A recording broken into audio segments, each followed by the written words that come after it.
Assalamualaikum warahmatullahi wabarakatuh. Kita akan melanjutkan langsung masuk ke topik yang pertama, yaitu algebra. Nah, di sini tuh pada dasarnya konsep dari linear algebra itu melakukan operasi di vektor. Jadi algebra itu sendiri adalah suatu konsep di mana untuk menyimpulkan suatu dan melakukan manipulasi terhadap sesuatu itu.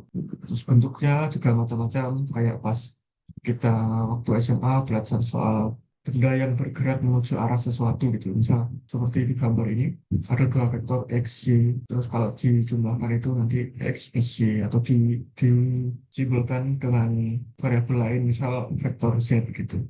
Tapi dalam matematika untuk menggeneralkan, kita akan menggunakan simbol vektor itu dengan huruf bold, italic, huruf kecil seperti ini, X tadi seperti itu. Terus kita jadi misal contoh suatu vektor adalah seperti ini. Misal A variabel dimasukkan variabel A dan isinya adalah suatu bilangan real yang memiliki elemen. Jadi kita bakal hadapi simbol-simbol ini bareng-bareng yang di awal buku itu sebenarnya sudah ada glosariumnya. Jadi tiap simbol itu maksudnya apa aja itu sudah ada. Cuma karena kalau kita hafalkan dulu terus nanti dihafalin sambil baca itu kan kurang praktikal gitu ya. Kalau kita terhadapkan dengan simbol ini lalu kita balik lagi artinya ini gitu.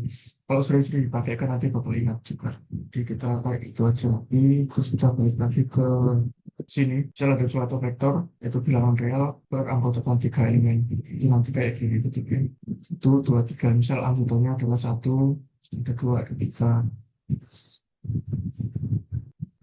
Lalu masuk subbab pertama, yaitu System of Linear Equation. Kita panduannya dari samping sini ya. Jadi yang pertama itu kita nanti bahas System of Linear Equation. Ini konsepnya kita langsung masuk ke contoh yang pertama. Nah, contoh ini suatu perusahaan memproduksi produk N1 sampai dengan NN. Untuk tiap produknya itu butuh resource atau bahan R1 sampai dengan Rn yang dibutuhkan. Terus untuk memproduksi NJ, maka untuk memproduksi produk NJ, maka suatu unit dari resource R1 dibutuhkan, di mana AIJ, I itu 1 sampai M, terus J itu 1 sampai N. Kita pengen tahu berapa jumlah unitnya itu pakai X, jadi membiasakan diri dengan pakai sesuatu yang tidak diketahui atau variabel X. Jadi nanti AX-nya itu berapa, misal kita mau memproduksi roti jagung, nah kita butuh tepung terigu dan jagung. Nah, misal kita butuh dua tepung dan satu jagung, nanti bentuknya adalah dua T ditambah satu J gitu. T-nya itu tepung, J-nya itu jagung, itu misalnya begitu. Kita itu di contoh pertama ini difamiliarkan dengan eh, bentuk general dari linear equation, dari equation sendiri. Jadi misal misal kita akan memproduksi suatu produk N, kita kan butuh R. Nah, R-nya itu sendiri dipecah jadi beberapa bahan gitu. Misal A1 satu dari X1, terus beberapa sampai A1, AIN sampai XN gitu maksudnya. Semoga paham. Jadi untuk lebih konkretnya kita masuk ke contoh yang kedua aja ya, langsung. Di sini ada tiga buah equation. Yang pertama itu X1 ditambah X2 ditambah X3 sama dengan 3. X1 dikurangi X2 ditambah 2 X3 sama dengan 2. Terus equation ketiga itu 2x1, karena ini enggak ada, maksudnya ini ditambah 0 kali x2 ditambah 3x3 itu sama dengan 1. Nah, kita mau buktikan kalau apakah ada solusi di dalam system of linear equation ini. Kita bisa pakai, kalau dari sini jawabannya itu, misal kita jumlahkan equation satu dan equation 2 itu nanti sama dengan equation yang ketiga ini. Kita abaikan dulu hasilnya. Jadi misal yang equation pertama dan kedua dijumlah itu nanti kan X1 tambah X1 itu 2X1.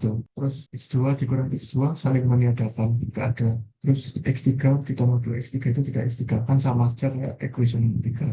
Yang pertama bilang 2X1 ditambah 3X3 itu sama dengan 3 tambah 2 yaitu 5. Terus sedangkan equation ketiga itu 2X1 itu ditambah 3X3 sama dengan 1. Jadi equation pertama tadi kan bilangnya equation satu dan dua jika dijumlahkan nanti 5x1 ditambah 3x 3 sama dengan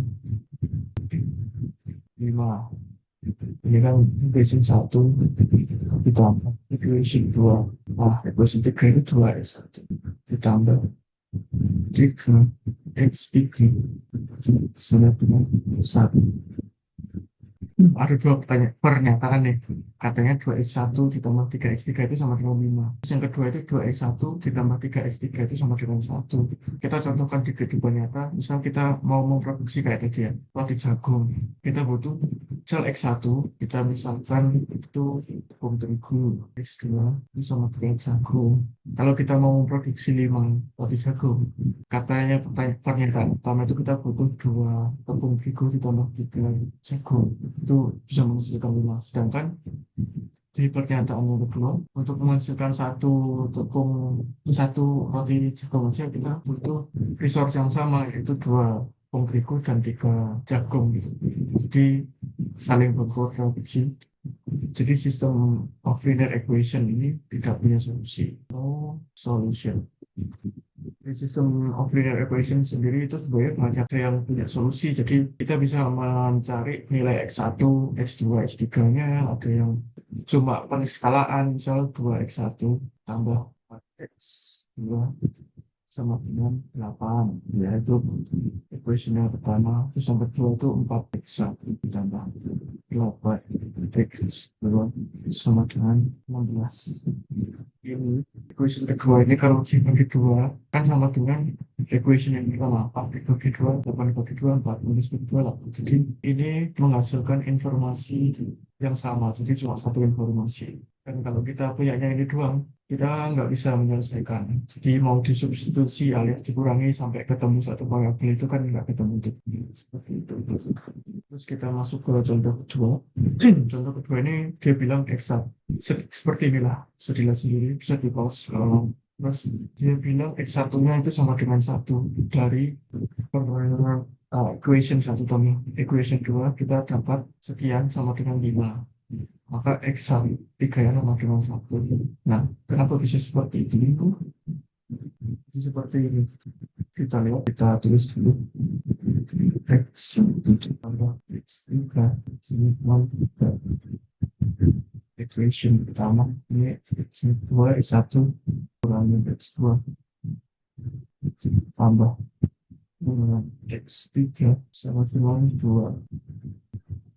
Terus yang 3 itu X2 ditambah X3 sama dengan. Nah, kalau diperhatiin kita perhatikan 1 sama 3 dulu. Nah, ini kan ada yang sama nih, X2 tambah X3 sama ini. Dimana ini itu nilainya ini. Ini nggak ada nilainya, jadi cuma ini doang yang nilainya 2. Jadi bisa dimasukin ke sini. X1 tambah 2 ini itu sama dengan 3. X1 sama dengan 3 kurangi 2, 1. Kita kurangi X1-nya. Kita akan mencontohkan cara eliminasi. Kita tahu bahwa X1-nya itu 1, kita bisa masukin aja. Jadi misal untuk mencari variabel di salah satu ini, yaitu X2 atau X3 ketemunya, nanti bisa dimasukin kalau sudah ketemu. Misal 2 bersamaan ini ya, di 1, karena X1 1 ditambah X2 plus X3 sama dengan 3. Di sini 1 dikurangi X2 sama dengan X3 sama dengan 2. Amin. Ditambah. Jadi ini bukan eliminasi, sorry. Jadi dijumlahkan aja. Jadi 1 tambah 1, 2. Ini saling menyatukan karena X2 dikurangi X2. Tambah 3, X3 itu sama dengan 5. Kita biarin satu aja variabel aja, terus ada konstanta lain itu sudah cukup. Jadi 3x3 kita pindah-pindahin ke sini dengan 3 x3-nya dengan x1 nya 1, x2-nya belum ketemu, x3-nya 1. Kita masukin aja. Jadi yang gampang inilah, di x2 tambah x3, sorry, masukin ke sini. Jadi X2 tambah 1 sama dengan 2. Jadi X2-nya sama dengan 2 kurangi 1, 1. Yang ketemu. seperti itu. Kita masuk Lalu kita masuk ke contoh yang ketiga. Ini hasilnya nanti pecahan. Kalau saya cover di video ini nanti bakal lama. Intinya caranya sama ya, dicari yang bisa dulu. Tapi nanti hasilnya bakal pecahan dan tidak angka konkret gitu. Jadi ada A-nya. Seperti itu. Ini balik lagi dalam sistem of linear equation itu kita ada tiga kemungkinan. Yaitu kita bisa aja tidak ada solusi. Seperti contoh yang pertama tadi. No solution karena saling kontradiktif. Apa ya sebetulnya tadi? Ya kontradiktif mungkin. Terus cuma satu solusi, jadi tiap variabel punya satu solusi masing-masing. Terus infinitely many solution. Itu kayak contoh yang saya contohin tadi, misal ada dua system of equation, terus satunya itu cuma x kali dari equation yang lain gitu. Itu artinya kan berada di satu garis yang sama gitu. Jadi setiap angka di garis itu merupakan solusi. Jadi anggapannya itu infinite solution.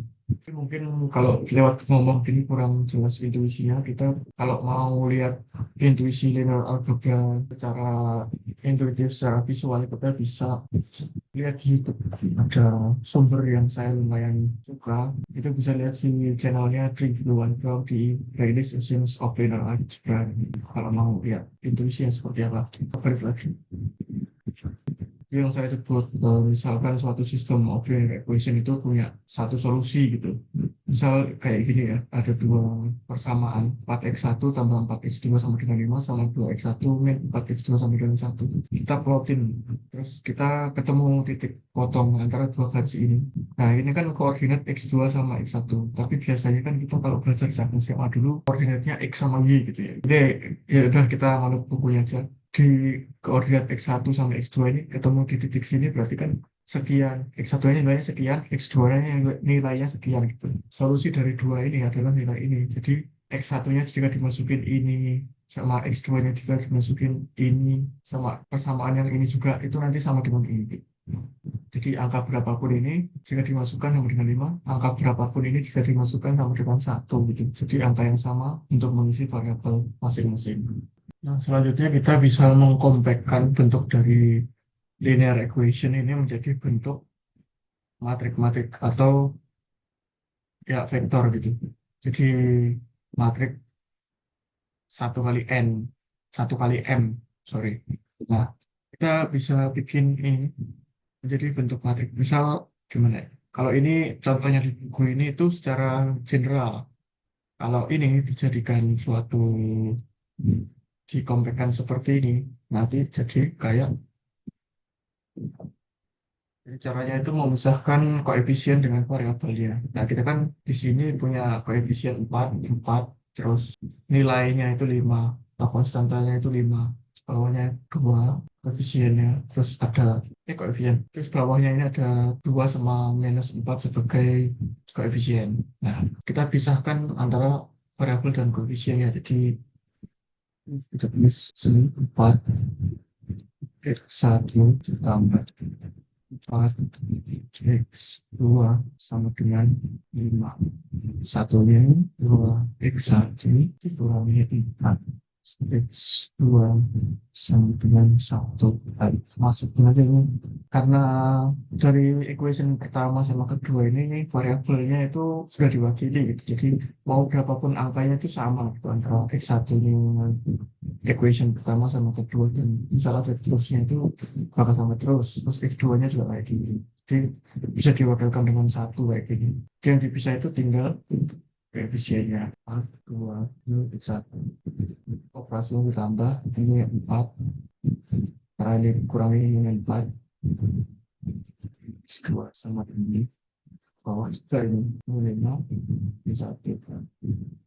Ada juga yang lebih kompak yang lainnya, jadi di kayak gini dikumpulin dalam satu materi secara urut. Terus karena kita tadi udah belajar soal karena kita nanti bakal belajar soal perkalian matrik, nanti bakal di cover di chapter selanjutnya, tapi kita perlu tahu kalau ini tuh bisa di kayak gini 4 4 dan 4 kumpulkan koefisiennya ke sini X1 lima satu berapapun itu kita bisa tinggal bawahnya gitu. Terus nanti kan nanti dengan cara penyelesaian kalian matrik bakal balik ke sini lagi kalau di ini kayak dia 4x itu ditambah 4x2 sama dengan 5, terus yang di bawahnya itu tinggal di 2x1 tambah min 4x2 sama dengan 1, balik ke sini lagi seperti itu. Selanjutnya nanti habis chapter ini kita bakal belajar soal matriks ya.